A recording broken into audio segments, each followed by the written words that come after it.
Welcome everyone to another episode of Gripsport Latino. Today we have another honorable guest, Mr. Steven Gaspar. How are you today, Steven? I'm doing great. It's a beautiful day here in Los Angeles. So, not much to complain about on my end. So, I'm excited to be here. Excellent. Steven, as I was gathering some questions for you, I noticed that you are still not so well known in the grip world. So I want to hear it from you. Who is Steve Gasper? So, I grew up on the East Coast of the United States in a small state called Connecticut. When I was growing up, I pursued a passion for music.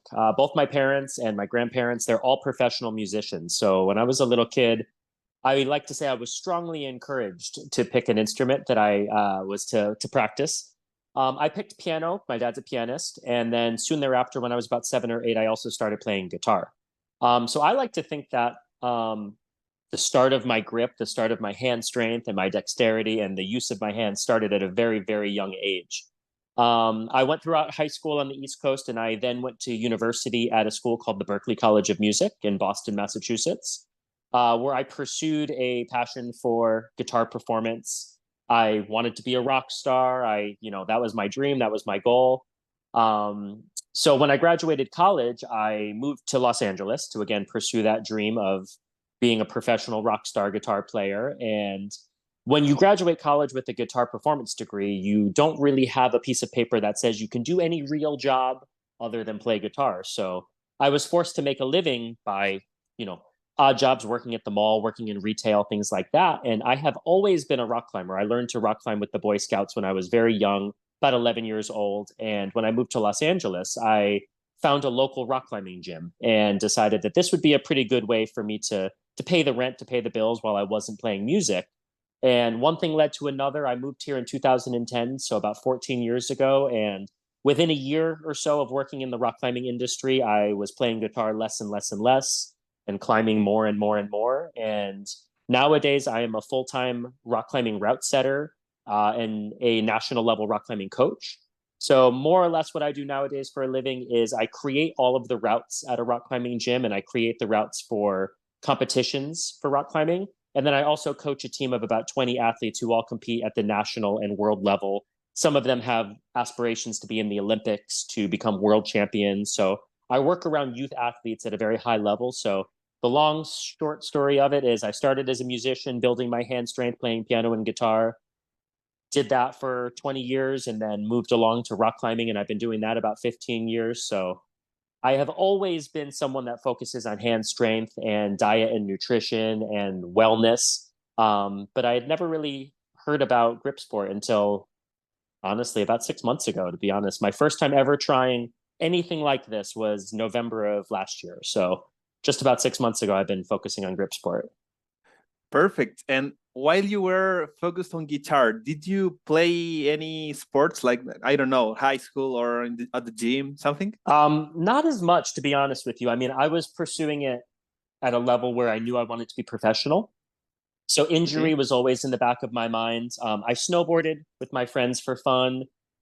In my freshman year of high school, I tried boxing, I tried wrestling, I tried soccer. I enjoy all of these sports. I would also say I'm one of the biggest soccer or football, as I'm sure it's known to more Yes. people. I am a diehard fan in all sports like this, but I never really pursued a sport as much. As I said, I started rock climbing when I was 11 years old. The Boy Scouts called it rock climbing, but to be honest, it was more extreme hiking with ropes. We were mountain climbing and we were learning skills to belay, to place protection, to place anchors and things like that. So I had been active in, wilderness backcountry environment. So I was never a out of shape person per se. But sports and athletics were not something that came naturally to me. And if you ask any of my friends from when I was growing up, or even ask my parents, and now I tell them that I'm a professional rock climber and a strength athlete and pursuing, powerlifting style sports and things like that, people laugh at me. They think that's funny that the full circle has come from me being a musician in my bedroom to now going to the Arnold Classic and trying to compete against powerlifters essentially. So it's been a quite the journey of my life, but I always knew it would be exciting like that. So Steve, and how did you came into grip training? I mean, arm lifting or grip sport? How did you find out about the sport? So one of my really close friends, who I'm sure a lot of your listeners have probably heard of, his name is Ben Galper. He Yeah. is an 80 kilo lifter that is the best that I've ever seen. He is a phenomenal rock climber, and Ben and I started climbing together probably about 10 years ago. So I knew Ben since he was about 17 years old. He's always been a phenom when it comes to rock climbing, one of the strongest guys at the gym.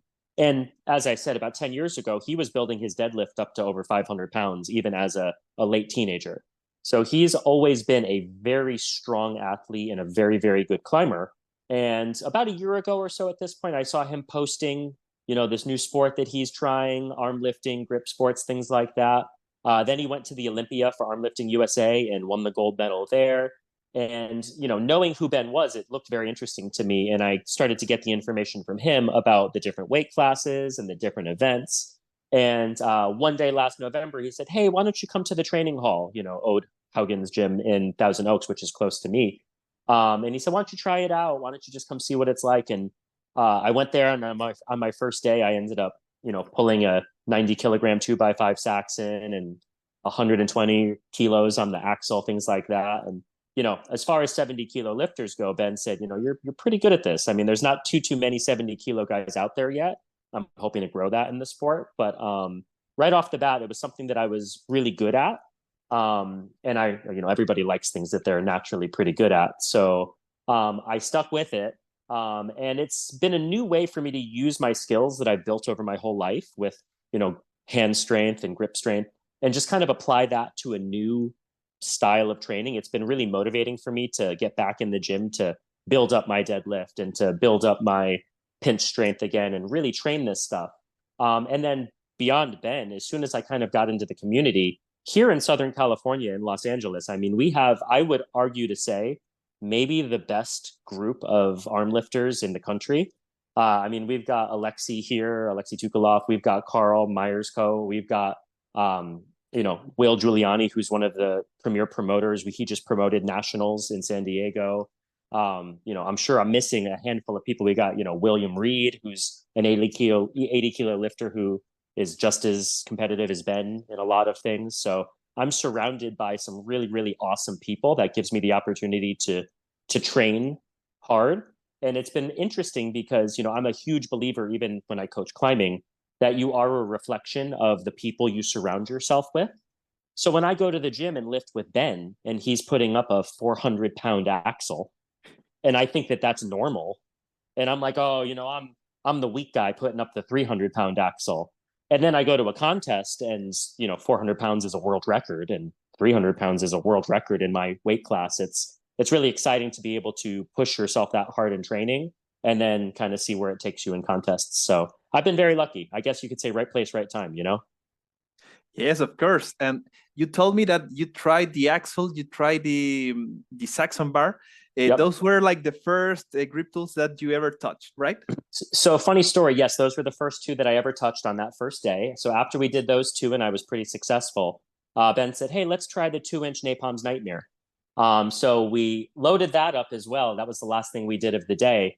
And I know we were getting over 300 pounds on that. And on one of my last lifts, actually, it turned out to be my last lift of the day, being new to the sport, being, confident, overconfident, I kind of just didn't pay attention to what I was doing. And I went for a heavy lift and did a little something to my back, which put me out for a couple of weeks. And it was honestly a blessing because I learned very early in my training how important it is to take your time to have proper form, to know what you're lifting.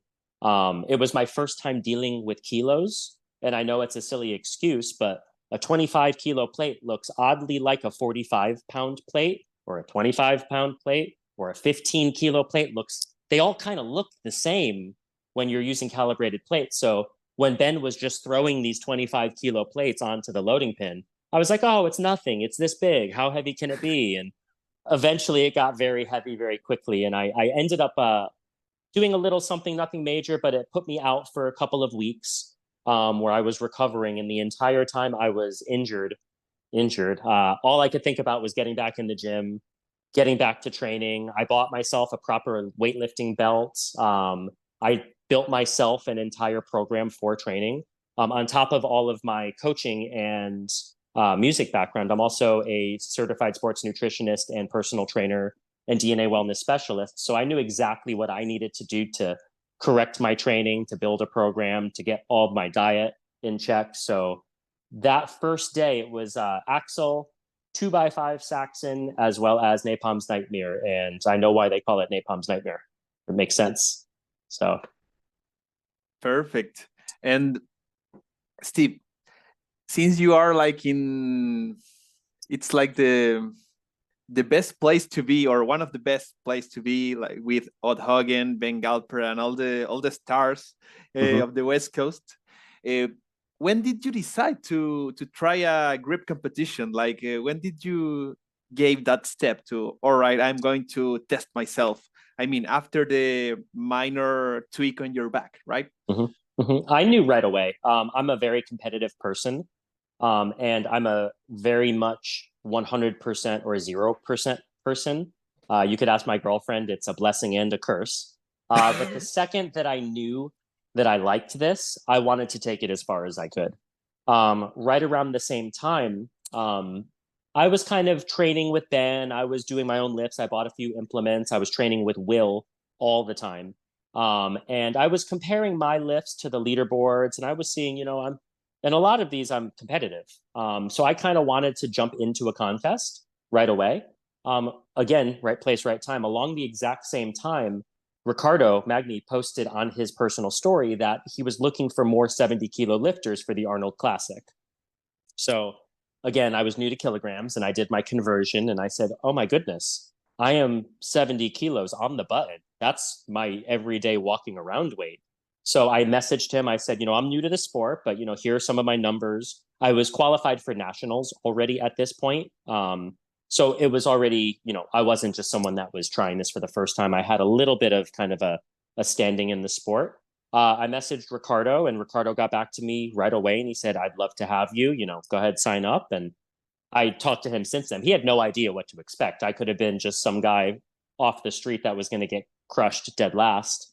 But he gave me the opportunity to sign up for the Arnold. And when I signed up, I was about 6 weeks out from the contest. So I knew that that was kind of my prep, my crunch time, which was the perfect amount of time for me to get in shape and get ready. And my first contest was the Arnold Classic ever. I mean, that's not a bad first one. It's a great place to start. Yeah, Quite an yeah. experience. Yeah, it was great. It was great. Super nice. So I wanted to know, Steven. Well, you kind of answered this because I heard you plan your own training, right? Correct. Will Giuliani has been a huge help as well to me.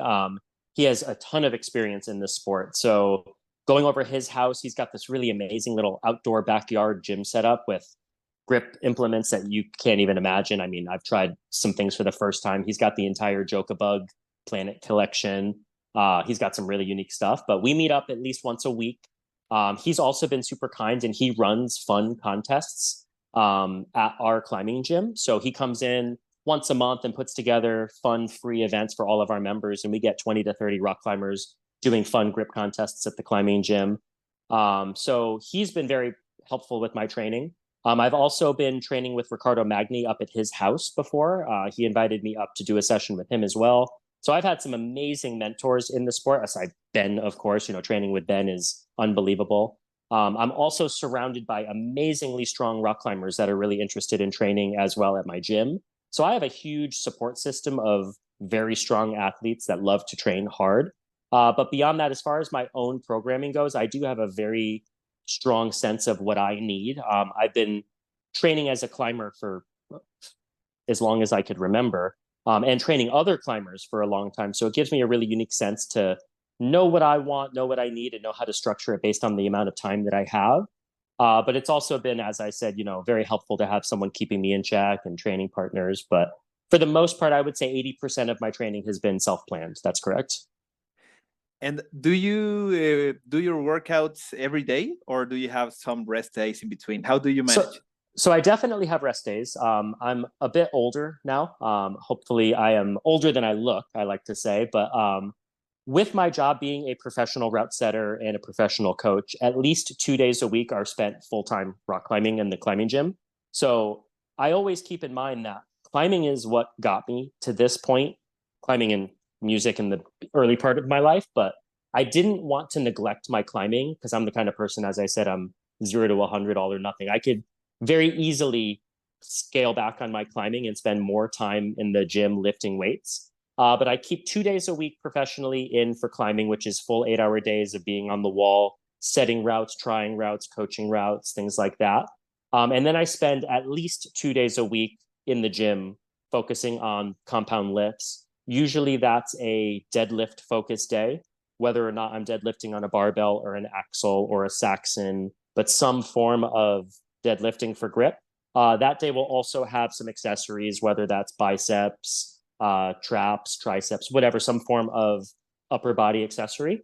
I also always have a squat day. So that's my 2 days of the week right now, which is all lower body focused. And then if I have a third day, if I'm not too tired and have the time, I'll throw in a upper body like a push day or a bodybuilding day for fun where I'm doing more machines and things like that. So I would say Monday through Friday, I'm training consistently, usually lifting, climbing, lifting, climbing, lifting. And then the weekends I leave off. I travel for competitions, for coaching. Obviously, on some weekends, there are grip contests. So that would count as another day of training. Usually, I'll take the day off in the week, something like that. But I know it's not a conventional schedule that I would recommend for most people, but usually I'm doing a 5 day on, 2 day off split. Perfect. And well, I understand that you train your pinch, you train your thick bar, but which other movements do you add to your program? I mean, we spoke about the Saxon bar, the axle deadlift, but what else? In example, do you train the grippers or any other implements? So grippers are a funny one for me. Usually I will train the implements leading into whatever contest I'm coming up for. So going into nationals, silver bullet and grippers were definitely one of the main things that I was spending time on. I own a set of grippers up through a 2.5. I still haven't closed my 2.5. I have managed to close it two a couple of times, but grippers are not something based on the technique that I haven't quite gotten down yet. It's not one of my strongest lifts. And as of right now, my main focus is the Super Series for Arm Lifting USA leading up to the Olympia. And as far as I know, grippers are not going to be a part of those events. So I've kind of scaled back on my grippers a little bit. But as I said, leading into whatever contest I'm getting ready for, I will definitely spend a bit of time on all of those implements. So leading up to the Arnold, I spent a bunch of time with the grandfather clock and the hilt. I leading up to the Super Series now, I've been spending quite a bit of time training for my hub lift. So for my hub, I obviously use the traditional Iron Mind hub to practice on, but I also have been recently sponsored by Nemesis Grips, which is a company that I can't say enough amazing things about. I've been very lucky and fortunate for them to support me, but they've sent me 4 different versions of hub training implements with rolling thumbs, with rolling fingers. So I've had a lot of fun over the last month or so playing with different hub varieties. Vertical lifts of all sorts are something that are, for whatever reason, something I'm very, very good at naturally. My biggest weakness is my deadlift, period. To put it in perspective, my best axle deadlift is only about 20 pounds lighter than my best barbell deadlift of all time. So I'm right there. It's not my grip that's limiting me as much as it is just my overall power. So as I said, since I'm so new to this for the last 6 months, I felt the best use of my time would be to get my body strong, period. To build up my squat, my deadlift, even work on my bench and shoulders, and really get that overall body strong. As far as the unique grips, luckily, at least in my current weight class, and we could speak on the fact that I think there's a huge, huge market for 70 kilo, especially climbers and guys out in the world to come into this to be amazing at it. But luckily for me, with all the one-handed lifts and all the vertical lifts, I've been pretty competitive to begin with. So I haven't had to really focus on one yet that I knew was going to be a weakness for me at contest. I'm sure that's going to change. I mean, I don't know if you know who Magnus Mitbo is, the YouTuber who's a famous climber who's into grip. Yes. He's 70 kilo as well, and I mean he's definitely stronger than me at these lifts. I know Yves Gravel is 74 kilos or 73 kilos. He's doing Gripsport. He's at nationals, the North Americans this weekend. So I know he is legendary at a lot of these things. But beyond, a few key guys here and there needs to be more 70-kilo monsters out there somewhere. I'm sure of it. One of my training partners who I spend time with, he's exactly my size too. He's 154 pounds, a former Division I gymnast in college, and he deadlifts 400 pounds and is right there with me when it comes to all of the implements. So it's been fun training with him too. He's doing the super series. So for now, I've been lucky that all I need to focus on really is my deadlift and my body strength. And then kind of specialize and just get comfortable with the different implements getting closer to a contest. Perfect. Steve, I'd like to know which are your grip goals for this year? So no question, I want to put up over 300 pounds on the axle. I hit 130 kilos at the Arnold, which is the current Rogue Axle world record for 70 kilo men. And I just missed 298 pounds, which I think is 135 kilos. I missed it by this much at the Arnold. And this again was very, very early into my lifting. And I've consistently put up over 300 pounds in practice. I would love a chance to, in contest, officially break my own world record with over 300 pounds on the axle. And I would love to go into the Olympia ranked in first place for 70 kilo men and then win the Olympia for 70 kilo men, which I think, winning the gold at the Arnold, going into the Olympia in first place and then winning the Olympia would be a pretty good year as far as what I've done in the 70 kilo class. I have learned because, again, as a climber, strength to weight ratio has been something that has always been in the forefront of my mind. I've always been, I would say, a little hesitant, a little apprehensive to put on 5-10 pounds to affect my climbing. Now with my current goals in arm lifting and grip sport, I want to get bigger. I want to get stronger. So I've been building my strength. I've been increasing my calories, upping my protein, upping my carbohydrates. And about a week or two ago, I was up to about 163 pounds, about 74, 75 kilos. So I have a feeling if I really can do everything I want to do in the 70 kilo class this year, I think I might make an appearance in the 80 kilo class next year. And I know that's a huge, huge undertaking. I've already accepted I will never beat Ben. I love Ben to death. He's my mentor, but I have no problem being second place on the podium to Ben. But it would be interesting for me in the future, in the next year or two, to put on, some substantial size of proper muscle and, maybe get close to that, 80 kilo mark of being on the podium. So this year, my goals are to take over the 70 kilo weight class for men as much as I can, to set that benchmark for the next group of guys that are going to come in to say, wow, that was really, really awesome what he did. Let me beat it. Let me do it. Let me take it further.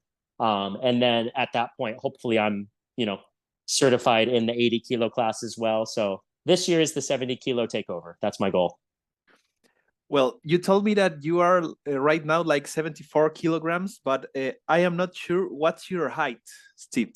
So I'm 5'9". Okay. I used to tell all the girls I was 5'10", but of course that might not be entirely true. So I'm 5'10". To give you a quick background, about 10, 15 years ago, when I was really focusing on professional climbing, I was right around 130 pounds. So I'm not exactly sure what that is in kilos, but 60 something kilos. And then about 10 years ago, I made it a point to gain about 10 pounds of proper muscle. I did a training cycle where I got up to about 145 pounds. So again, maybe 65, 66 kilos. And then kind of got a little lazy for some time and, got a little out of shape and the scale number went up a little bit, right around to 150 or so. So I took that weight and I've been trying to recomp it. I've been trying to burn fat and build muscle, which is a very slow process. But, as I said, I walk around about 160 pounds right now. I'm currently in the process of my cut for the Super Series, which my event is a week from Saturday. So I'm about 8 days out right now from weigh-ins. So this morning I weighed 71.5 kilos.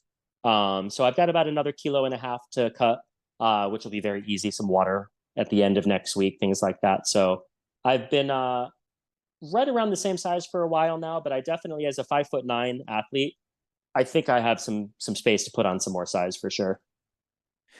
There are many we could say former climbers or current climbers in Gripsport Australia. Do you know some of them, like Ben Cozy or Joseph Hudson? Have you heard those things?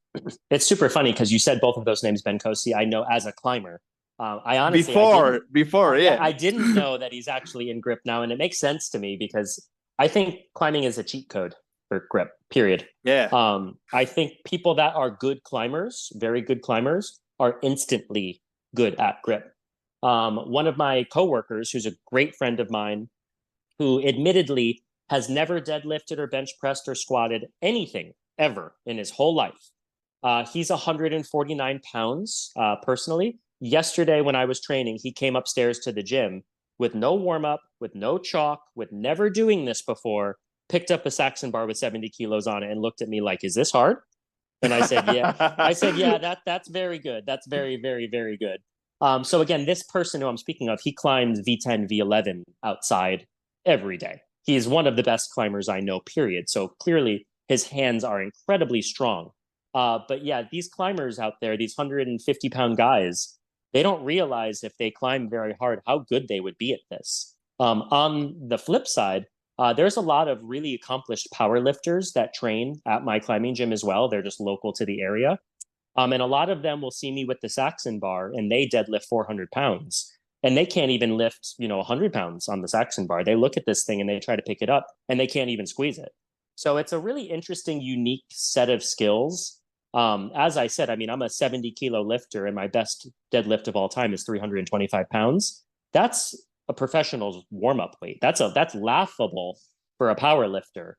But as someone, if you could do if you're a 70-kilo lifter and you could do 300 pounds on the axle, you're the best in the world. So it's interesting that the carryover between really good climbers and what they're capable of and power lifters trying to get into the sport. I wanted to mention Joseph Hudson because when I had my interview with him for Gripsport Latino, he told me like maybe it's a misconception, but since you know about personal training and nutrition, I wanted to check your reaction because okay. In the past, he mentioned me that climbers thought that if they grew their legs, they were never going to be smaller again, and it's like if you gain weight on your legs, you're never going to lose it ever. And so that's why they don't hit legs so hard because they don't want them to grow for the you mentioned like body weight to strength ratio, I think. What do you think? It's so funny you say that because I've never heard anything more true in my life. I had a climbing coach when I was much younger that told me not even to carry a backpack up a flight of stairs, to do nothing to my legs. I mean, as a climber, your legs are definitely important for driving power and for standing on. Legs are the most important muscle in climbing that people usually think it's all pulling, but it really is body tension and standing on your feet. That said, it doesn't require that much muscle to lift your body up a wall. Your legs are really there for flagging and for counterbalance and for positioning your body in a way that you stay on the wall. So it is true that a lot of climbers think that, and it's true for climbing. If you're very bottom heavy, if all of your weight is in your lower body, climbing will be harder. There's no question about that. Now, I've been climbing and coaching for 15 years. I would argue until the day I die that gaining 1 pound of muscle is better for your climbing than losing 1 pound of muscle. So to say that getting bigger legs would make you a worse climber, I understand where that thought has been and where that comes from, but in moderation, it's going to make you a better climber. It's not going to all of a sudden make you a worse climber that doesn't allow for you to climb anymore. And we have a special guest on the podcast. We have a surprise. Will Giuliani himself. Hello, Will. As How I, are you? Good to How's it see you, going? man. he says, it's good to see you. It's good to see you too. I'm Will Giuliani from West Coast Arm Sports. I'm just dropping off my contest flyer for my next contest. Summer If any Jams of your Quiz viewers want to Fest. make the trip out. Let's go. Yes, it's funny. As I said, this Southern California community is a strong one. Will's getting ready to leave for North Americans right now. He's headed off to the airport. So Yep. All right. Bye-bye, Excellent. everyone. Bye. go win. I'll see you soon. Great. So yeah, Will as I was saying, Will told me that he was going to pop up in our yeah, episode, so it's good. yeah, I told him to come make a cameo. He did. He wanted to bring these posters to hang in the gym, so I'm glad he did that. Excellent. But yeah, it was. It's something I've always said to all of my athletes: getting stronger is going to make you a better climber for sure, no matter what. So to all those climbers out there that are listening that are afraid to put on a few pounds, it's not going to mean you can't climb anymore. And the other thing that people don't really realize, I mean, people should realize because it's obvious, it's not as easy as doing squats for a week and all of a sudden you've got these big legs.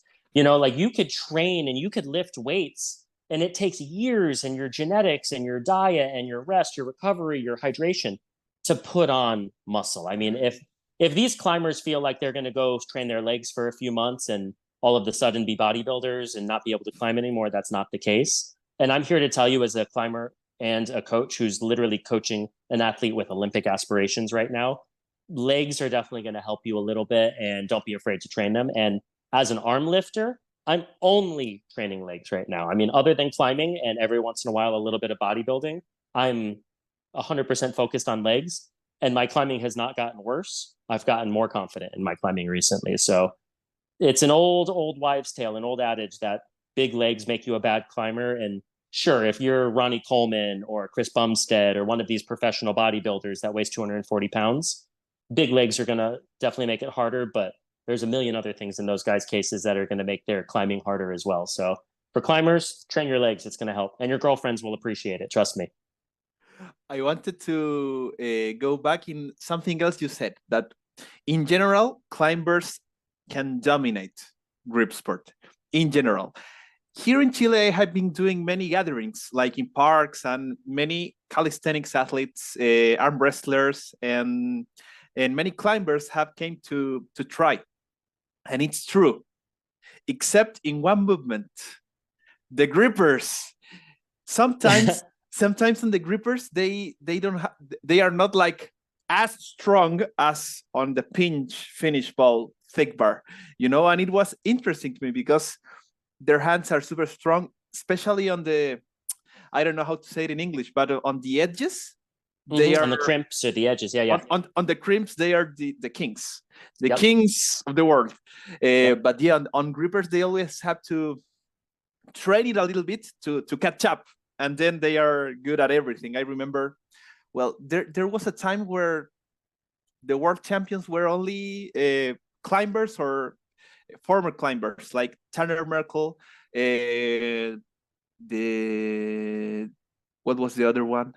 The founder of Barrel Strength Systems. I just forgot his name, but yeah, guys who come from climbing, they have super strong hands, and I've noticed that the best like path, it's to do your climbing for years and then jump into grip sport.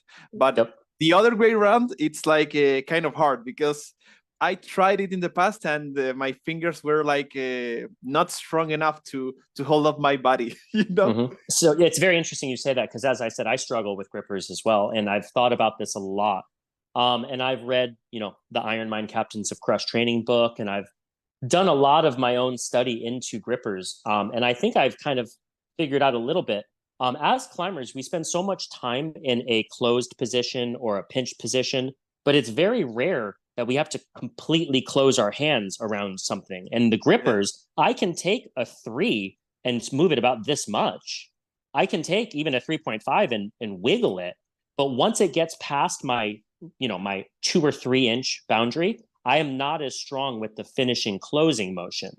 So in order to kind of battle that, I've been doing a lot of extensor training where I wrap a rubber band around my fingers and open my fingers to try to strengthen the other way. I, of course, have been training my grippers, but it's really interesting for me as a climber. That's a movement that we have not done as much, is that complete crush strength, that ability to squeeze something and hold on to it without any kind of contact other than just the pure hand power. So it doesn't surprise me. Not to mention that I would say most climbers who accomplished climbers, good climbers who get into grip and are successful are 80 kilos or under. There's not many 200-pound super strong, amazing climbers, just again, based on that strength to weight ratio. Not to say that there's not any. I'm sure there's many big, strong guys out there that are just as strong, if not stronger than I am. But it's, when you're a 155-pound guy trying to generate that force to close a three, let's say, that's a little bit different than someone with 200 pounds of muscle behind them trying to bear down on that. And, I've been training Gripsport 6 months. I've trained grippers a small amount of time. I like to think that as climbers that are, strict with their training, if we practice it, we'll get better at it. It's not something that we can't do, but it is definitely my biggest weakness in grip. I would say if I'm going from weakest points that I need work on, of course, my deadlift and my body, grippers, and then I've been really focusing on key pinch and really small things like that. But yeah, grippers are my kryptonite for sure. I wanted to ask you, Steve, do you plan to participate on King Kong this year? 100%, absolutely. Can't wait. And what's your very next contest? You said in 8 days, right? Yep. So I have the Super Series Stage 1. That's at Ode Haugen's Training Hall on Saturday, June 8th. So that's going to be Stage 1 for the Olympia qualifiers. And then I have a little break in contests because of some travel for work and travel for climbing until August. I believe it's the 11th is the next stage, Stage 2. And then also the Olympia will be in Las Vegas in, I believe, October of this year. So those are my next 3 big ones.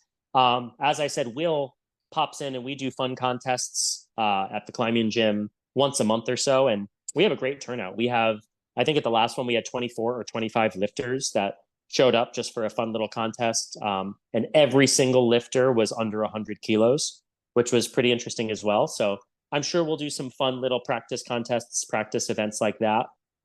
As you know, we're running the Elite Grip contest right now. That's online. I just posted the first demo video for that. So that's kind of more of a fun online contest for people that I'm hosting and helping people participate in. So I like to always have something coming up.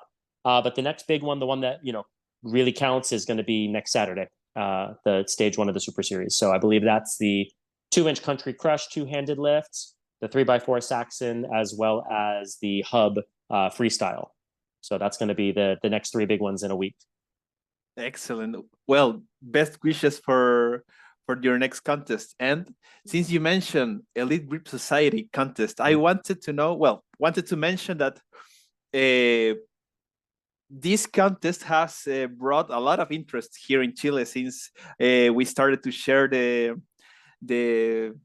post, the tools and everything. So I wanted to know, if you could tell me more about this project, because will this be challenges or bigger contests, or what do you have planned as an organization? I want to know more about Elite Grip Society. Absolutely. So Elite Grip Society is owned and operated by someone named John Griffith. He lives in Atlanta. I believe it's Atlanta, Georgia, which is, if anyone's familiar with the geography of the United States, on the completely other side of the country from where I live. When I was getting into grip, he was starting his Instagram for the first time. So he messaged me a little bit when I was posting some videos and asked if he could reshare some of my stuff. And of course, I let him. I thought that was fantastic and really generous of him to reach out to me and ask to have some of my videos to share. He then mentioned to me that he'd love to do something together, work together in some capacity. And I had this kind of idea for an online contest that he kind of took the idea and really took it to the next level and gathered sponsors and really built the whole community around it. And he asked me if I would be willing to host digitally the event for him. So if I would kind of be the person speaking on camera and the person demoing the lifts and helping him kind of advertise it, based on the fact that, I have a bit of a following in the climbing background on my Instagram. He wanted to kind of share things together and hopefully this would be a way for me to get my name in front of more people in the grip community, and kind of get his name in front of more people just based on the fact that I do have a bit more followers. So we chatted on the phone. We kind of hashed out all of his ideas. He told me how I could be a part of it and help him the most. And the rest is kind of history. I've just been filming the videos for him, kind of getting the rules out there. And, you know, it's been a great networking experience. As you said, I can't believe, and I'm so grateful for the amount of support this contest has gotten. He's gathered hundreds of dollars worth of prizes for the winners. I've seen this video, my videos shared all over the world, hundreds of different times by so many amazing people. Some of the people I look up to the most in the sport are sharing this. And the contest kicks off this Saturday, June 1st. And I'm really excited to start to see some people's uploads. I think the coolest thing for me, again, being one of the smaller weight classes is, you know, on the overall leaderboards, I don't think I'll ever be able to compete with Carl or with Alexi. I mean, these guys are putting up, you know, hundreds of pounds more than me on these lifts. But the idea of having reps in a minute based on a percentage of your body weight, it really is kind of a leveling playing field for people. It's a matter of how's your endurance, how's your pain tolerance, how's your mental strength.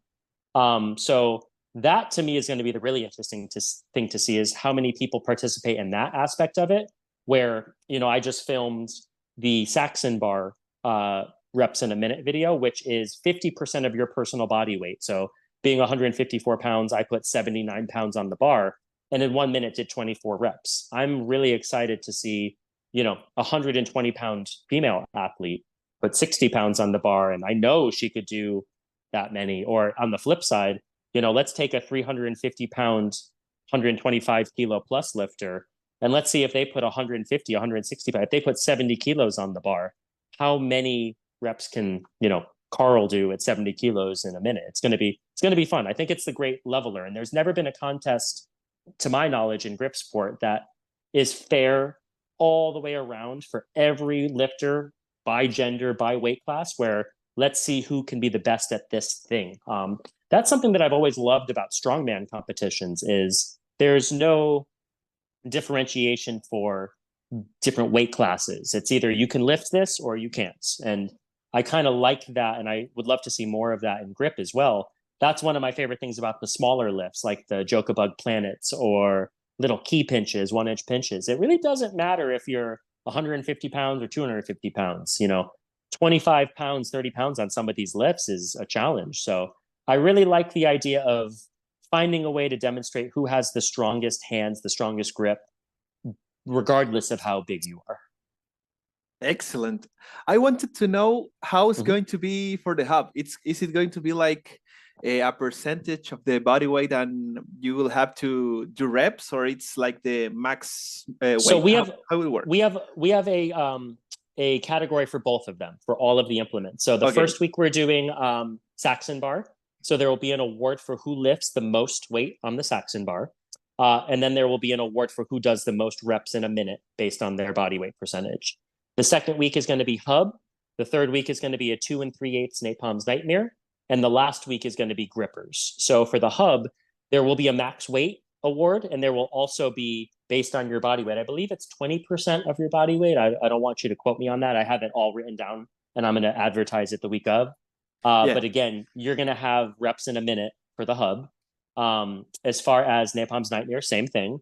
And then the grippers is really interesting. We're going to have, using rated grippers, who can close the heaviest rated gripper, but then also who can get at least 2 reps, but max reps on the heaviest rated gripper. So someone who has a 150-pound rated gripper does 2 or 3 reps. And then someone has a 151-pound rated gripper, they do 2 reps. It's going to be who can close the heaviest gripper rated for the most amount of times. So that one's going to be really fun. That's going to be the one that I'm most excited to demo and see how far people just completely take this. Because I know I've seen some crazy things in front of me. I've seen Jed Johnson do the highest rated level 4 that I think maybe is in existence. I don't know if it's the heaviest of heavy, but it's the heaviest he's ever closed. I think he did the silver bullet at nationals for like 7 seconds on that. So, I mean, I've seen some people that can close some crazy grippers. I know Ivan Cook, he has crazy certifications. Carl, of course, has closed a lot of grippers. So if these guys participate, we're going to get some crazy numbers in this contest, and it's going to be a fun way. Another one of my favorite things is that this is something anybody could participate in anywhere in the world. I mean, if you have these implements or your gym has these implements, you could participate in a contest from Germany or Japan or Australia or Chile or United States. So hopefully we're going to get a lot of really great submissions from around the world. Actually, my friend from Mexico, Pedro Damayo, who's certified on the number 3, he's going to participate on the challenge. I told him, hey, you have the grippers and you have the Grip Genie Hub. You must jump in for the challenge. So Mexico is going to be it's going to be there as well. That's awesome. Steve, we have some questions from the audience. Okay. Starting with your sponsors, Nemesis Grips. Yes. Andrew wants to know, does route setting improve grip strength, or does grip strength improve route setting? Which one is more significant? I could speak on the fact that I've been route setting for a very long time, over 10 years at the national level, and route setting absolutely helps grip strength a lot. All day long for hours a day, our job is to take holds and put them on the wall and position them and try them and feel them and then move it and try it again. So we're spending so much time just holding on to different holds and squeezing them. Even if we're not climbing on them, we're testing them in different ways. So I'm using my hands in a very strong way a lot. Now, also, as I mentioned, since I've been training grip, I feel even more confident in my climbing than ever. So I think they help each other. But what I would say is, it's probably based on how much you're doing it. If you spend more time training grip, of course, it'll help your climbing a little bit. But if you spend more time climbing, of course, it's going to help your grip a little bit. So it's hard to answer that question. But for me, route setting and climbing has helped my grip more than anything. Excellent. I have a question from John from Elite Grip Society. Okay. This one is a question related to nutrition. Okay. He wants to know, what does he think about a diet based mostly of meat? So as a nutritionist, I've spent a lot of time trying out many different diets. I mean, I would say I've tried almost every diet you could ever think of, from keto to paleo to I did the raw diet for 2 weeks. I was a vegetarian for 2 years. Nowadays, what I do is I eat a balance of everything. I am very specific when it comes to my macronutrients. So making sure I get enough good carbohydrates at the right time, enough protein at the right time, making sure that I have enough fat throughout my diet to make sure my hormones are still functioning, and all of the fine tuning that comes along with the experience. Now, what I will say is there are a lot of people who follow the carnivore diet or the keto diet that have a lot of success with it. You can definitely find a lot of benefits from focusing on a meat-only carnivore or mostly meat or keto or primarily paleo diet. The hardest thing is adherence, to stick to it. When I did keto, I was keto for about 6 months, and I'm not someone who usually craves sugar or pasta or bread or anything like that.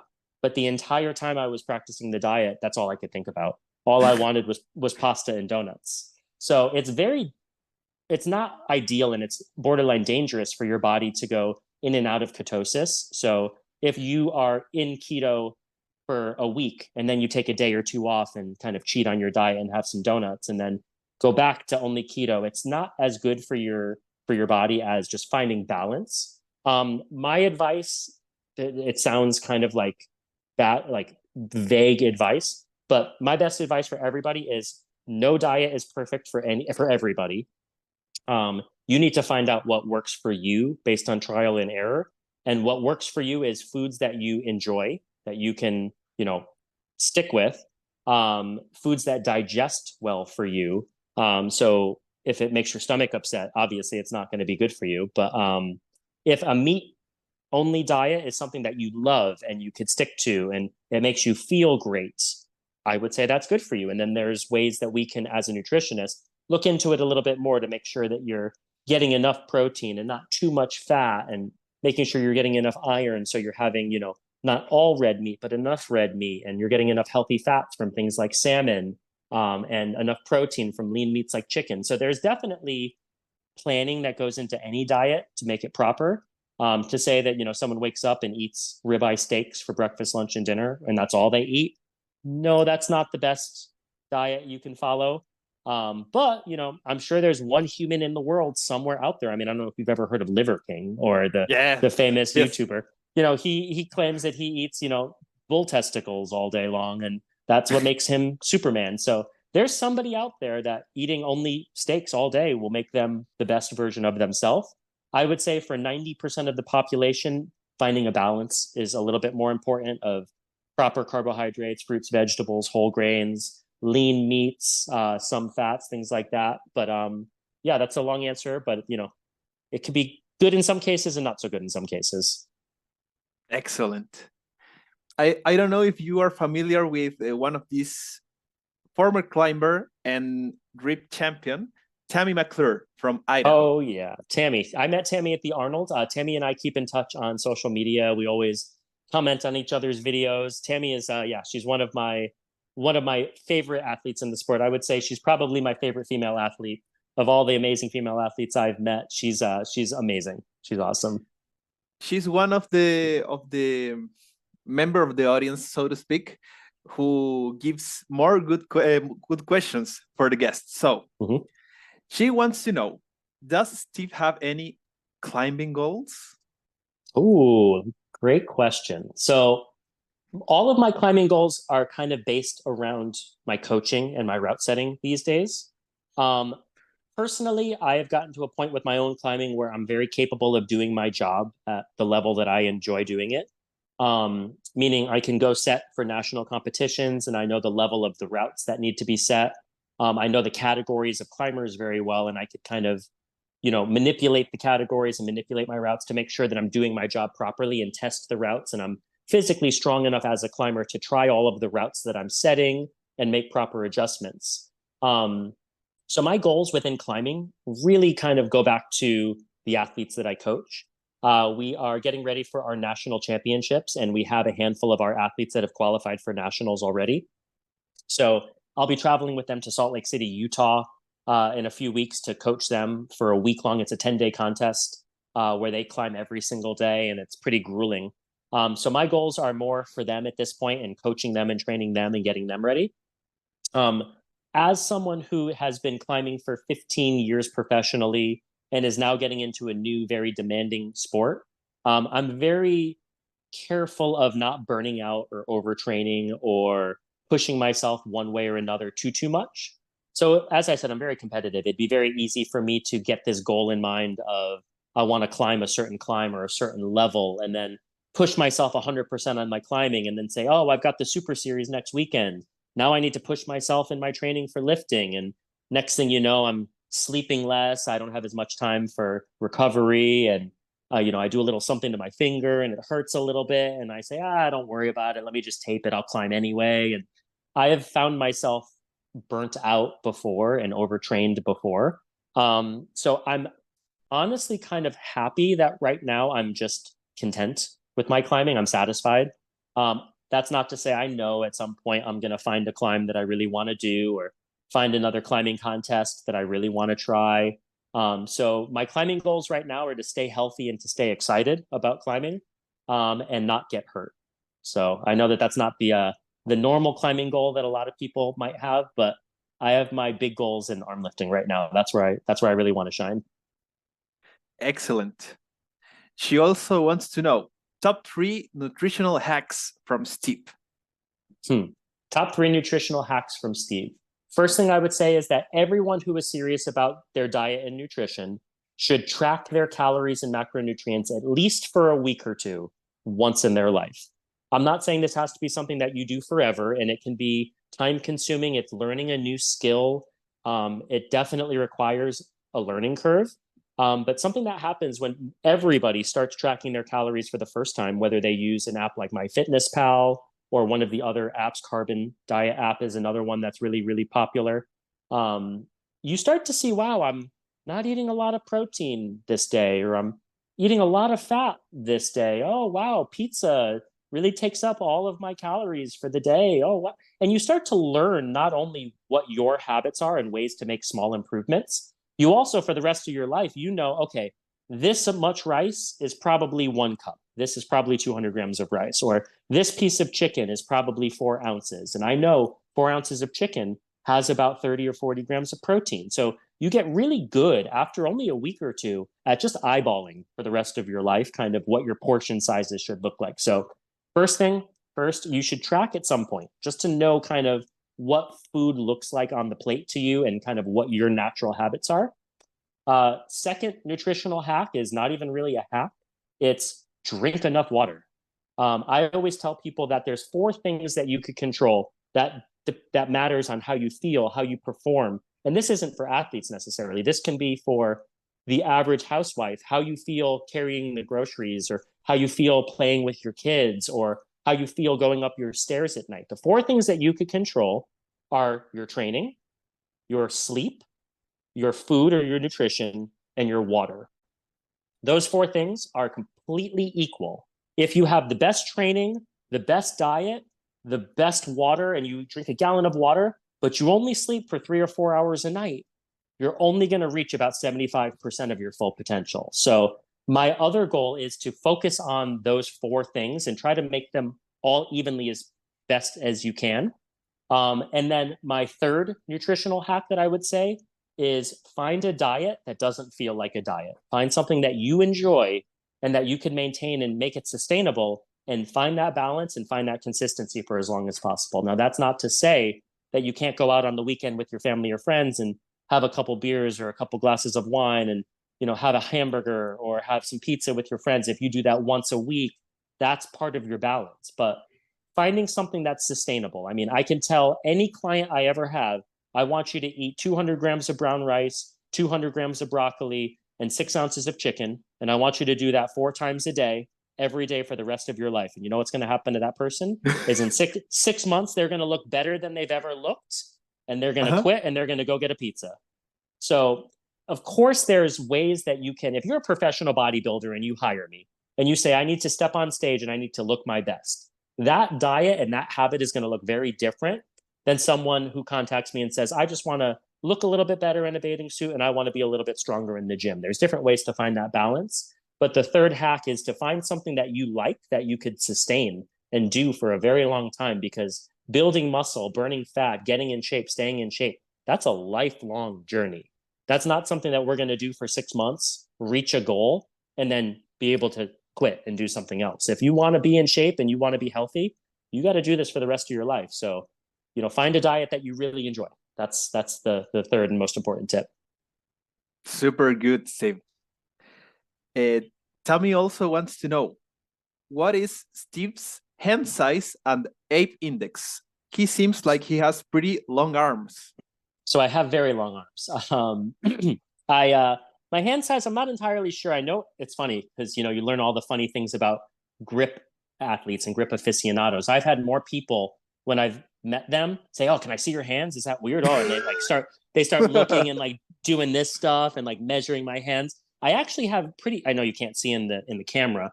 I'm trying to think for a reference point. Here is a business card.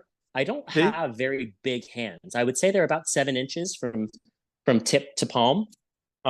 They're very fat and they're very meaty, almost like mitts. So my girlfriend always makes fun of me. It's like I have a baseball glove on all the time. I can see that you have climbing fingers, like super fat, thick climbing fingers. So hand size is actually one of my weaknesses, I would say. So pinching the 3x4 bar is hard for me. Wide implements are hard for me. So hand size is average or below average. My arms, though, can't even get far back enough. I'm 5'9". I have a +4, so I have a 6'1" reach. If I'm standing up, I can scratch my knees without bending over. So it used to be something I was self-conscious about growing up in high school. I would keep my hands in my pockets. I still keep my arms bent a lot. It's just something that I always feel like I look like this long string bean with arms dangling all over the place. But it's been a huge benefit to my climbing. Climbing with that ape index, I mean, I could reach things that people my size can't even dream of reaching. So that's been a benefit to me for sure. And compared to your total height, do you have long legs as well? I would say my torso is longer than my legs. I know my pants inseam is about a 30-inch inseam. So being 5'9" with 30-inch length pants, I think that's pretty average. If not, maybe a little on the small side. But my torso is definitely where I carry a lot of my height as well. So it makes deadlifting very interesting because I mean I barely have to bend over to reach the bar. And then standing up, I feel like I'm trying to push the world away from me with my feet, and it feels like the hardest thing in the world. Man, but if you have those like proportions, it means that you have a great potential to pull a big amount of weight in the future. Since you're Yeah, starting in the sport, you're going to do great. I hope so. That's my goal. That's my goal. In my case, it's I am the other way around. My arms are kind of short, but I am good at bench press, you know? Hmm. And deadlift is kind of hard for me. Like I kill my back. I have to bend over a lot to reach the Hmm. bar, but it is what it Yep. is. Yep. I'm glad that we're not doing some form of arm lifting bench press sport or anything like that because yeah, my max bench, I've never been able to hit 225 pounds. That's been my lifetime goal is to bench two plates. And I don't even think I at this point could even get over 200 pounds on my bench press right now. I haven't trained that super strong in a while. So I'm glad that I found deadlifting for sure. Excellent. We have another question from a Gripsport athlete who's a climber. Okay. Jesse Hagedorn. Have you heard from him? Oh, I've heard of him for sure. I've spoken with him on social media a little bit before the Arnold. I was curious if he was going to be there, and he said he wasn't going to make it this year to the Arnold. But I've seen his name on the leaderboards, and I know exactly who he is. So one of these days, hopefully, we get to meet up. He told me he was super happy to have a climber and a lightweight on the show because we used to have Carl, Jet Jones, like the big beasts. Yep. So Jesse wants to know, what do you eat the day before and the day of a competition? So that's interesting. So um, for the Arnold, I was a little nervous because I had never traveled on an airplane before having to do a weigh in. So I wasn't sure if I was going to retain water or if I was going to dehydrate on the plane. I wasn't actually experienced at all with what my body weight was going to do. So um, my trip to the Arnold was a little strange. It was the day before the contest, and my flights kept getting delayed and delayed and delayed and delayed to the point where I wasn't going to make weigh ins the day before. And my big plan was to get to Columbus, Ohio, go straight to weigh ins, weigh in, make weight, and then I'd have the whole rest of the night to go out, have a nice dinner, kind of refuel my body leading up to the Arnold. Since I missed weigh ins and I didn't bring my scale with me, I was a little more nervous about, you know, making weight the next day, being right on the button. So I had prepped and traveled with some meals with me for the Arnold. So the night before the Arnold, I just had a traditional ground chicken, which was 99.1, very, very lean ground chicken with about 250 grams of white rice and some just a little bit of vegetables. So a very bodybuilder bro diet the night before, but that would not have been my choice. Um, so leading up to the Super Series, if I'm at weight or below weight, I'm going to stay totally consistent with what I eat the day before, which is, making sure that I hit my macronutrients, a traditional dinner of some white rice, a lean meat, some vegetables, maybe a salad, things like that.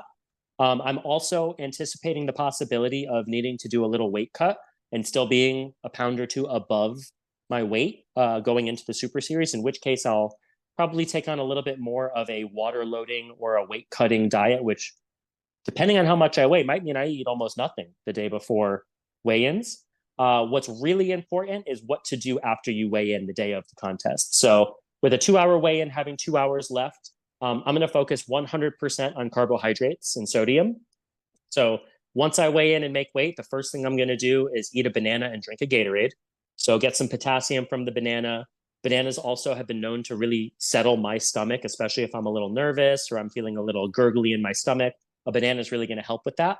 One bottle of Gatorade is going to be, 40 to 60 grams of carbohydrates plus some sodium. And then also, oh, sorry, I don't know if I cut out there for a second. I also bring Rice Krispie treats to all of my meets. That's my super secret kind of superfood. Some athletes like candy. They like gummy bears or gummy worms, things like that are totally fine. But without getting into too much of the science behind it, I really focus on the glycemic index getting into a contest. So the glycemic index essentially outlines different sugars and how fast your body digests them and turns them into energy.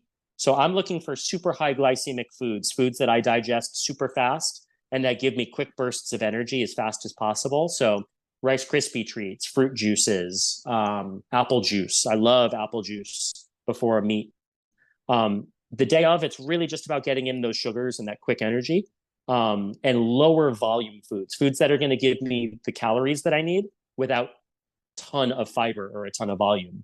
For instance, you could eat a pound of blueberries and get a ton of carbohydrates and good sugars, but you're also going to get, 20 grams of fiber, and it's going to be, a bowl of blueberries, and that's going to make you feel full and kind of heavy. So I'm not looking for higher fiber carbohydrates. I'm looking for super fast digesting, quick apple juice, Rice Krispie treats, a little bit of candy here and there.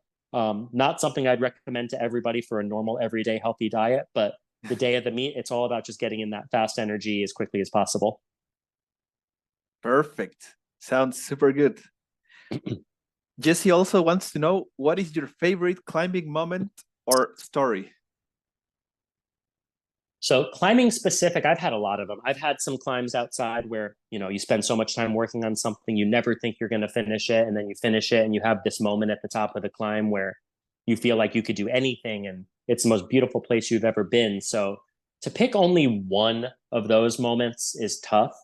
There was a period of time 10 years ago in 2014 where I set out a goal to climb 3 different V10s, one V10 in a different area of climbing, to really kind of feel like I've achieved that grade. Almost any climber, if you pick a grade and you sit in front of a climb for long enough, some climbers project things for years.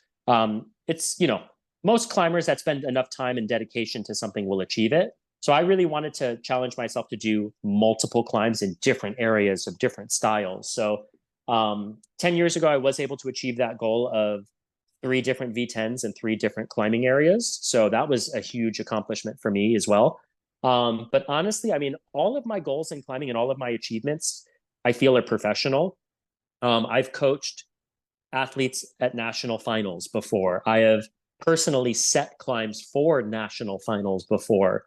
I have one athlete right now who is on the U.S. national speed climbing team who wants to be on the Olympic team and train for the Olympics. And it's a goal of mine to help him get there. So I would say, my goals have kind of shifted again, away from myself as a climber and more to the athletes that I like to coach. That's not to say every time that I put my climbing shoes on, my goal is to do the climb I'm sitting in front of, let's just say that. So every time I am about to try something, the goal is to do it first try.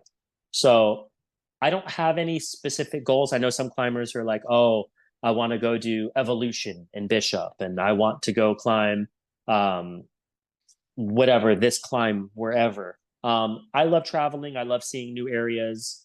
But more so than that, I really just love climbing as a whole. And my goal is to take all these youth athletes and give them that same love for the sport, while at the same time getting them as far as I can into the ranks of world climbing. Excellent. The last question from Jesse. Okay. What do you like most about Gripsport? As I said, I think my favorite thing is finding a way to use a skill that I've built for my entire life in a way that I never even knew existed.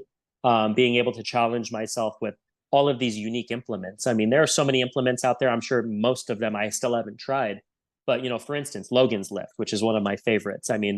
Who has ever seen how much weight they can put between their fingers and squeeze together before and lift it up? That's like the coolest thing in the world. So being able to use my hand strength in a way that I never knew possible is my favorite thing. But beyond that, the community I've instantly found in Gripsport, it's a lot like climbing. The cool thing about climbing is you go to a climbing area or you go to a climbing gym and everybody's already your friend. You are surrounded by people with like interests that instantly know you have something in common with them. So it's really easy to start a conversation from one climber to the other. Gripsport's been the exact same way. You saw Will pop in here. I've known Will for only a few months and it's like we're brothers at this point. So the community of people, speaking with you on social media and just receiving support from you, and we've never met before, and then you asked me to come on your podcast. I mean, it's such an inclusive environment. And because the sport is so new, I think all of the people that are really good at it and love it so much want to introduce it to more and more and more people. So we're trying to build the sport. We're trying to get more people involved. So being as inclusive as it is another thing that I love the most about it. And you know, in a very primal level, there's something awesome about picking up hundreds of pounds off the ground and holding it there and just being like, yeah, I did it. And like, it's one of the it's the greatest feeling. It's like, to me, it's almost more exhilarating at this point than finishing a climb. I mean, I've been climbing for so long and I've had some success in climbing, and I remember that feeling of being on top of the world. And I'm getting that again now all over from Gripsport. I mean, I'm more excited to go into the gym to deadlift than I am to go into the gym to practice my climbing at this point. So I'm just kind of leaning into that, and I'm not thinking of that as a good thing or a bad thing. I'm just kind of enjoying the fact that for the first time or for another time in my life, I'm excited from the beginning again. I'm getting to start from scratch. Perfect. We have questions from Taylor, the barbarian Barbie. She would like to know, what grip implement would you be and why? Oh, that's a great question. What grip implement would I be and why? Well, I'd like to say I'm something from Nemesis because I like to think I'm very unique. I'd like to be a bright implement, and I know Nemesis paints things whatever color you want because I'm definitely bright and loud. If you can't tell, I like to stand out, so that would be something. And I would like to be something that most people haven't tried before. So I would pick something like the Rolling Hub of Asgard. That's one of my favorite implements. I'd go ahead and say that I'm the Rolling Hub of Asgard. Excellent. And the second one from Taylor, if you could design your own grip implement, what could it be like? Maybe you have something on the works with Andrew. I don't know, but there is something we've been talking about. Let me just say, I don't want to give too much away, but it's well known. I've already said it that my favorite implement is the Logan's Lift. okay. So for your viewers that might not have seen that one or don't know, that's basically 3 prongs that stick up off of a plate, and you slide your fingers around the prongs enough to squeeze in to lift it. And as you know, Nemesis does some really crazy things with some moving parts and rolling parts. So keep your eyes peeled for Nemesis for some form of the, we'll call it the Logan 2.0 or something like that. But I would design some form of Logan lift that's even more heinous, for sure. Excellent. So we will have to, like, I know Tammy is a sponsored athlete as well, and she had her own implement. I don't remember the name, but it was like grapes. So we will have the Steve Gaspar grip tool as well. Super nice. I hope so. Yeah. Excellent. And the last question from the audience, it's from Will Giuliani himself. Hey. Pick your best 4 events you will want in a contest. Which will they be? A contest that I know I would do my best at, or at least that I would be super confident that I would win most of the time. 2x5 Saxon is going to be my horizontal lift. A Rogue Grandfather clock. I'm pretty confident that I will be able to break that world record this year. Logan's lift, no question. Of all of the research that I've done, I could only find one other person, a video of them doing any more than I've ever done. So Logan's lift would be on there. And my final lift would be some form of key pinch. I've gotten really, really accustomed to the Nemesis quarter. I've gotten really comfortable with that. So I'd probably put the Nemesis quarter in there as well. So 2x5, grandfather clock, a Logan's lift, and a key pinch of some sort, probably like a Nemesis quarter would be really cool. By the way, how much are you lifting on the Rogue Grandfather system? I have done over 200 pounds multiple times on that. I believe the world record is 211 pounds. And I've done 211 pounds a couple of times as well. Unfortunately, with my loading pin and my bumper plates at our gym, 200 pounds is the most I could fit on my loading pin. So what I did is I took, a 10-pound dumbbell and a 3-pound dumbbell, and I kind of stacked it on top, and I did this really sketchy, like, don't drop it on your foot kind of thing. So I know that once I get proper calibrated plates and am psyched for a contest and I'm in the environment, I know I'm well over 200 pounds on the grandfather clock. Maybe in your next visit to the training hall, you can try all the calibrated plates, like the Exactly, 50 kilo, the green ones, those the like, big ones. Yep, exactly. And then I know the grandfather clock is in the stage 2 of the Super Series. So I will be contesting that one in August, and that'll be my chance to kind of break that record. Excellent. Steve, we have spoke that you like playing the guitar, climbing, grip sport. Do you happen to have another hobby or thing that you like to do in your free time? I'm passionate about nutrition and personal training, so you could find me always on YouTube down the rabbit hole of nutrition videos and full day of eating videos and different kind of science videos like that. I really enjoy social media, so editing and filming my own videos for posting. I love cooking. My girlfriend and I spend every night, taking turns making different dinners for each other. And traveling and spending time with my girlfriend and my cats is kind of my favorite thing in the entire world. We love wine tasting. We love traveling. We live in California, which is literally, in my opinion, one of the most beautiful places in the entire world.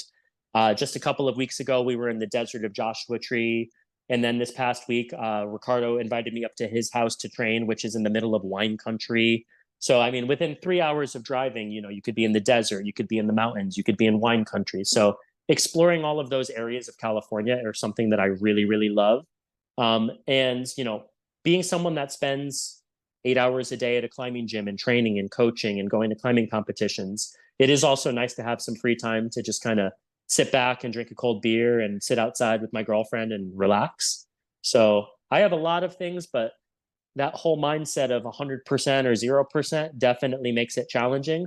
I can't just say, oh, it'd be fun to take a pottery class and try that, because I know I'd be there next week being like, oh, I want to shape this a little bit better, and oh, this part's not perfect. And anything I try, I kind of jump in. I would say my new hobby is arm lifting and grip sport. I mean, it's at this point a little more to a hobby to me than something I just do every once in a while. I'm pretty passionate about it, and I want to do it for a long time as far as I can. But my hobbies are just getting better at the things that I love to do and spending time with the people that I love the most. Perfect. Steve, do you happen to have any question for me or for the Gripsport Latino project? So I was thinking about that, and I'm kind of curious, can you tell me, are there any ways that you think that Gripsport Latino is different? Like maybe Gripsport in Chile is different than Gripsport in the United States? I mean, I'm fortunate enough to have people within 5 minutes of me that are training and putting on contests and all of these training areas. Do you find it to be a little bit more challenging being in a country that might not have as much access to the sport, or am I completely mistaken? Is it everywhere and it's the most popular thing? Tell me more about it, kind of where you're from. It's way different than the US. I had the luck to travel to New York in 2022, and I met Feet of Alex, one of the best promoters. He's a lot into strongman, bending, and grip sport. And I could go to his home gym and have a real taste of the sport and try a contest, And I knew a little more about how does it work these days. And mostly people have their home gym, their grip tools, and they train like by themselves at their home gyms or in gyms like the training hall that you can go, and the implements are there hanging. Here in Chile, there are not many gyms that have grip tools at all, I think. Maybe there are, but to my knowledge, here in Santiago, there are not many. So here it's like I can imagine that back in the early 2000s, in the US, there must have been someone that had all the tools, and he was like, "Hey, come and try it in any strongman contest." So here in Santiago, at least, like what I do is to go to public squares or to the parks and make people try it, make people come and put their hands on the grip tools. So it's like there are some promoters here in Chile. I am one of them, and I want people to try the things. Like not, I am not like charging anything like a class right now to promote the sport. So if you are like someone from Chile that wants to try the sport, you can come to me and try. But there are not many options yet to test your grip in with the implements of Gripsport or arm lifting. But we are growing, slowly growing, and actually my project it's about growing like slow but steady. I want people to join us, but to join to stay, not just touch and go and I forget about it. It's like if I have like 5 or 8 guys with me, I want them to be like as committed as you are with your goals, like 100%. I am lucky to have those individuals on the Gripsport Latino team. They are 100% committed with competitions, with the challenges, with our weekly sessions of training. So yeah, it's kind of harder, and well, you can imagine that the shipping from the US to Chile, it's kind of expensive, but I took the risk to invest in this sport like in 2018 in advance, because I think that we share that thing, Steve. I'm 0 or 100 with everything in life. And by the way, I wanted to like save this for the end of the interview, but I am into guitar. Look at that. I am into guitar as well. I have been playing my whole life, not professionally, but everything by ear. And I maybe in high school I thought about playing the guitar professionally, but here in Chile it's harder than the US, like to make a living of it. And do you happen to know Guthrie Govan? No, that name doesn't sound familiar. Well, he's a super virtuoso guitar player, like full into guitar solos and jazz. Well, this one is signed by him. Oh wow! It's a great guitar player. I'll have to show you a song of him after the interview. But yes, please. That's pretty much it. It's not like there are less possibilities than in the US to give a try to the sport, and we could say that there are still less resources to compared to the US. In example, for the challenge, I have no Saxon bar, so we can't take part of that challenge. But I have the hub, and I have the calibrated grippers and the enabled side better. So we're going to take part on what we can, and we will keep growing slow but steady. That's fantastic. And if you ever need an American ambassador to come down and bring some tools and we hang out together, I would love to come visit you as well. I mean, as I said, traveling is a passion of mine. So I could fill a suitcase with implements. We come down, we go to your local park or your local square, and we sit there and we hang out. That'd be super fun. Steve, if you came, I will set up a contest, a proper contest, and we will go to a gym. So count on that. Let's figure that out then, because that sounds good. Yes. Steve, last words belong to you. What message would you like to... sorry? No, I was just going to say, I wanted to thank you for inviting me on, and for all your listeners, if they made it this far, I really appreciate them sticking with us and getting to know me a little bit. I know I'm the new guy in the sport, so I felt nothing but welcomeness from everybody, and it's something that I am in love with, and you'll be seeing my name in the sport for hopefully a very, very long time. And I look forward to meeting as many people as possible, and please, continue to follow along on my journey. And I'm always willing to chat with people. If anyone has any questions about training or nutrition or grip or climbing, like I love meeting new people and talking. So just thank you so much for including me in this. Of course. And thanks for your time, Steve. We have a really great conversation. And guys, stay tuned for the next episodes, and see you later, guys.